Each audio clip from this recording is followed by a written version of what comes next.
Hello students, question number 15 from JEE Main 2023, 6th April, shift 1. The question is A1, A2, A3, AN, ये n positive consecutive terms of arithmetic progression है where d is greater than 0 is its common difference. Then आपको इस expression का value बताना है, इस limit का value बताना है.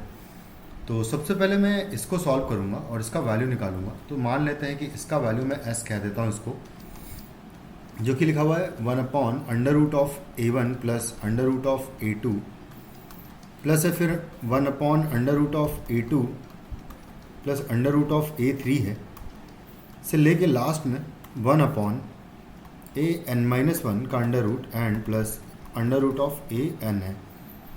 यहाँ पर हम लोग रेशनलाइज करेंगे इन सारी टर्म्स को. तो जब रेशनलाइज करेंगे तो ऊपर √A1 माइनस √A2 आएगा, नीचे अगर देखें तो A1 माइनस A2 हो जाएगा डिफरेंस होने के बाद, A² माइनस B² हो जाएगा यहाँ पर नीचे, क्योंकि A माइनस B से हम लोग मल्टीप्लाई करेंगे इसी सेम टर्म से.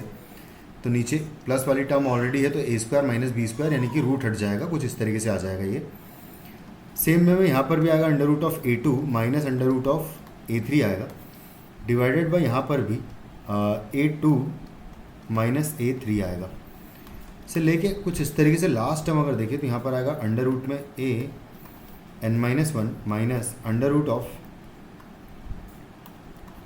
आ जाएगा, डिवाइडेड बाय आएगा यहाँ पर an-1 माइनस an आएगा. अगर ध्यान से देखा जाए तो ये negative times of common difference लिखा है, क्योंकि कॉमन डिफरेंस बेसिकली क्या होगा, A2 minus A1 common difference होगा, A3 माइनस A2 भी कॉमन डिफरेंस होगा से लेके इस तरीके से ये सारी टर्म्स कॉमन डिफरेंस होगी. तो बेसिकली ये A2 माइनस A1 है, तो यहाँ पर A1 माइनस A2 का जो वैल्यू है वो माइनस डी हो जाएगा. तो इन सब का value minus D minus D minus D हो जाएगा. इसको मैं कॉमन ले लूँगा माइनस डी को, तो जो S का वैल्यू है वो मुझे मिलेगा 1/(-d). कॉमन लिया मैंने तो बचेगा √A1 माइनस √A2, फिर आएगा प्लस √A2 माइनस √A3 से लेके इस तरीके से नेक्स्ट टर्म्स आएगी. तो ये सारी आपस में टर्म्स कैंसिल आउट हो जाएगी, सिर्फ फर्स्ट टर्म और लास्ट टर्म बचेगा.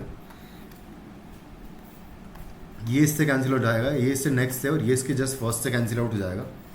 तो -1/d टाइम्स यहाँ पर हमें मिलेगा वैल्यू √A1 माइनस √an आएगा. ये हो जाएगा हमारा s का वैल्यू. तो अब मुझे जो वैल्यू निकालनी है बेसिकली वो निकालना है limit n tending towards infinity और -1/d.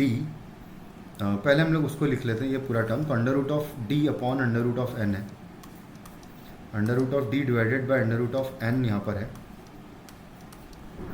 और -1/d ऑलरेडी है, और इंटू √A1 माइनस √an की अगर बात करें तो यहाँ पर देखो हम क्या करेंगे अब कि √n से डिवाइड कर देंगे पूरी दोनों इक्वेशंस को, इन दोनों टर्म्स को, और यहाँ पर √d से d को कैंसिल आउट करेंगे तो √d टाइम्स कैंसिल आउट हो जाएगा, और यहाँ पर आएगा √A1 अपॉन n आएगा माइनस यहाँ पर आएगा A1 प्लस n-1 और इंटू डी आएगा डिवाइडेड बाय n आ जाएगा. तो कुछ इस तरीके से यहाँ पर मुझे वैल्यू मिलेगी, क्योंकि an का value A1 plus n-1 into D तो होगा, तो कुछ इस तरीके से आ जाएगा. बस फाइनली यहाँ से मैं इसकी वैल्यू कैलकुलेट करूँ तो ये तो ज़ीरो हो जाएगा, और यहाँ पर अगर देखें तो A1/n भी ज़ीरो हो जाएगा. बस ये यहाँ से मुझे वैल्यू देगा 1 मल्टीप्लाइड बाय d. तो बेसिकली यहाँ पर √d सिर्फ बचेगा, और अगर सिर्फ √d बचेगा, n कैंसिल आउट हो जाएगा क्योंकि, तो ये इसको मल्टीप्लाई करूँगा मैं, तो फाइनली हमारा आंसर इस क्वेश्चन का 1 हो जाएगा, which is in option 1. Thank you.